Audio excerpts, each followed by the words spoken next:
Hey, what's up guys, Riff here. Sorry for the lack of a vtuber model. I'm currently traveling and my laptop runs like a potato, so it can't handle the basic software needed for the vtuber model, so enjoy the PNG in the corner of the screen today. But nevertheless, let's talk about some drama involving the Devil May Cry Netflix series, which was of course renewed for a second season, many people believing it was a part of a bundle in the first place. But anyways, people are now seeing some new drama involving its producer, Audi Shankar, who apparently was unhappy with the Devil May Cry 5 game because he thought it took a spotlight away from his Netflix series. And looking at all of that is just embarrassing from the jump, but also shows that he's a massive tourist when it comes to this franchise. So, what's going on with this series? Premiering back in April, the Devil May Cry anime series on Netflix was one that came out to a lot of mixed reviews and a lot of controversy as well. A lot of this controversy was traced back to Audi Shankar, the producer of this series, and you can see right now he's kind of doubling down on everything that he's being criticized for. His reputation for things that are cringe and unwanted in the entertainment industry. You can see right here.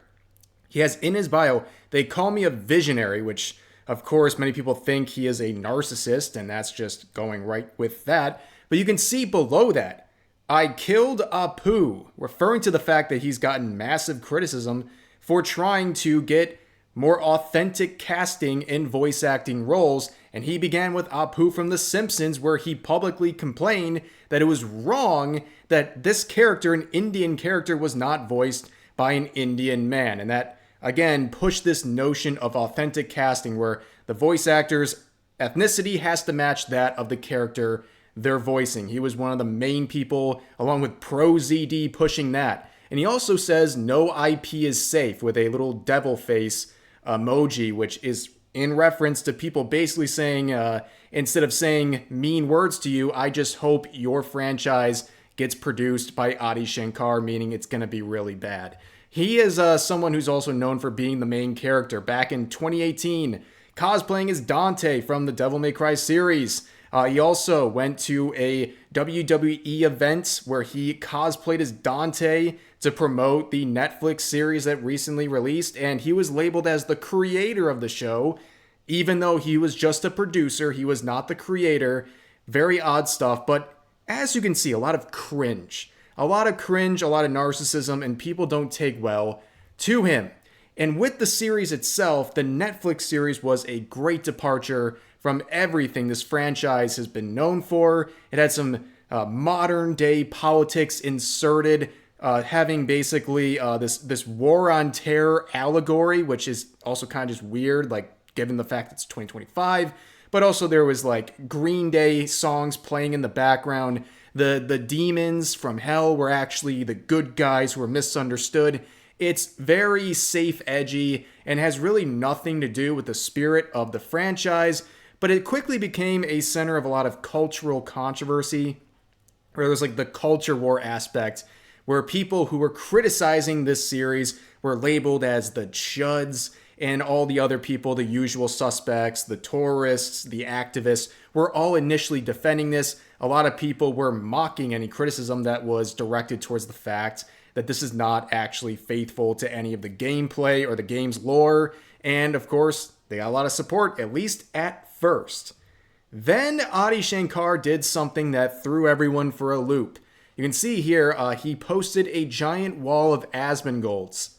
Yes, he just posted photos of Asmin Gold with different facial expressions. And then to make, I guess, things a lot more clear, he followed up with this, where he posted a character from the Netflix series and compared it next to Asmin Gold, making it very clear the character was inspired by Asmin Gold. And in case you don't know what the role of this character was, he was basically supposed to be like a crazy nutjob conspiracy theorist, talk show host, streamer type thing, and people kind of dismissed him. And as you can see, Asmin Gold would actually interact with this, and Adi Shankar would say they laughed at you and worship the other legitimate, quote-unquote, late-night talk show puppets who were built to distract them from the truth.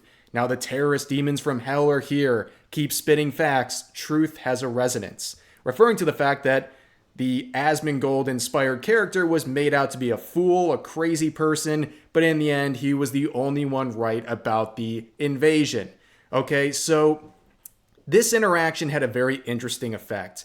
It made people very angry. A lot of the people who were defending this show from those, those nasty right-wing chuds, they turned on him instantly after seeing him interact with Asmin Gold and have this homage to him. So basically, he pissed off a lot of people who were fans of the franchise. Then he also pissed off the activists who are trying to support this show to own the people they don't like. And I also won't forget about this tweet that came out after the last time I talked about this series. We had this person getting a lot of support on this, saying it's actually insane how grifters were dunking on the show and talking about how horrible and cringe it is, but immediately pulled a 180 the moment they had a effing Asmongold cameo and are now calling it based and red-pilled. Here's Reb Says Desu, literally one day apart. See, unfortunately for people like this, they don't provide any actual evidence of me doing a 180 because I did not. The first video I made, I said this show is cringe and Audi Shankar is cringe. The next video I made about it was this show is cringe, Audi Shankar is cringe, and it's funny to see all the people who are defending the show now pulling a 180 because they don't like that he interacted with Asmongold. This is literally Twitter in a nutshell. Completely made up narrative because this person couldn't be bothered to watch more than 30 seconds of the videos they felt so compelled to talk about. But would we expect anything less from Twitter? But now fast forwarding to the other day where this article by Bounding Into Comics was posted and shared onto Twitter. You can see the headline, Audi Shankar was unhappy with Devil May Cry 5 because it took spotlight away from his Netflix series, in quotes. I thought the franchise was dead. I thought I was bringing this thing back, end quote, which is a really embarrassing narrative to have applied to this series. Basically, he would be upset through his own words that this Netflix show had some of its spotlight taken away by the Devil May Cry 5 game, which, of course, if you know anything about this franchise, it was released in 2019. So there's been like 5 years between. So the fact that, number one, he's mad that a previous installment of the franchise would take away a spotlight is already very jealous and weird. But also it shows like this guy probably doesn't understand anything about the franchise because it's been so long. Who thinks the spotlight's been taken by a game that was released roughly 5 years before the Netflix series? It makes absolutely no sense. But Shankar would respond to this and do what he does best on Twitter, and that is get absolutely humiliated. So he says this headline is false. Fabricating quotes is not journalism. I can't believe I have to defend journalism here and journalists, but from my experience, Bounding Into Comics seems pretty reliable. We've used their articles on this channel before, and I'd be surprised if they were just making things up out of thin air, and this, of course, would backfire. This reply would be hit with a community note, mainly stemming from Bounding Into Comics' response, where they quote saying, "Hi, Mr. Shankar, the quote was taken directly from your podcast as relayed by you at the 2-hour mark. If you'd like some other clarification on your statement, we're happy to publish it in full. Please let us know." And here's the clip that they are sharing right here. I'm passionate about Devil May Cry. Like, I love this thing. Yeah. And I love this niche thing. That's the most important And now thing, I can take it and hopefully blow it up to a point where I can expand it and there'll be more of it. Yep. Right? So, and I didn't know that there was a Devil May Cry 5 coming out. You didn't know? No. Wow. I got actually unhappy when they so I signed the deal and I'm like, yeah, great, I'm doing it. And then they're like, good news, we have Devil May Cry 5 coming out. Were you hoping to play it before doing your adaptation? Is that what you're saying? Or just... No, I actually thought the franchise was dead. Oh, I got you. This was my thing. Like I liked Dino Crisis. I see. And I thought I was bringing this thing back, and I'm like, oh, this is like a modern fucking thing. Like this is ongoing. Then I should have done Street Fighter. Yeah, so I think you understand why this community note was at least temporarily applied to that response from Shankar, because he's saying the headline is false, and they responded with the direct source of him saying what is being described in the headline of that article really bad look. But then again, he's also lied before about the series where he said there was going to be no pokes at religion in that show, and that was very clearly not the case once the show actually came out, where they made religion look bad. That was kind of the point of what they were doing. The only reference to religion was one of the bad guys being a Christian, and they made him out to be evil, and that was the only reference to religion in the entire thing. So it was obviously trying to make it look bad. But of course, here we go again, trying desperately to change the narrative and getting exposed. I swear all this guy does is get owned on Twitter.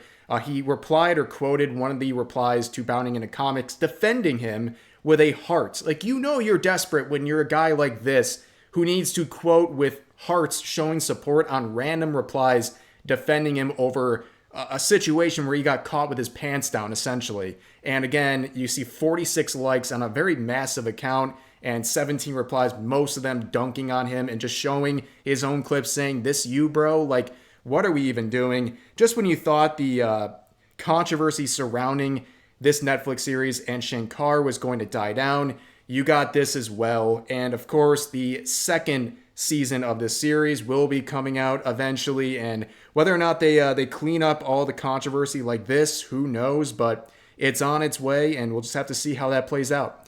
But for now, that's going to do for this video. As always, feel free to share your thoughts about today's topics in the comment section down below. Hope you guys enjoyed the video, and I'll see you next time.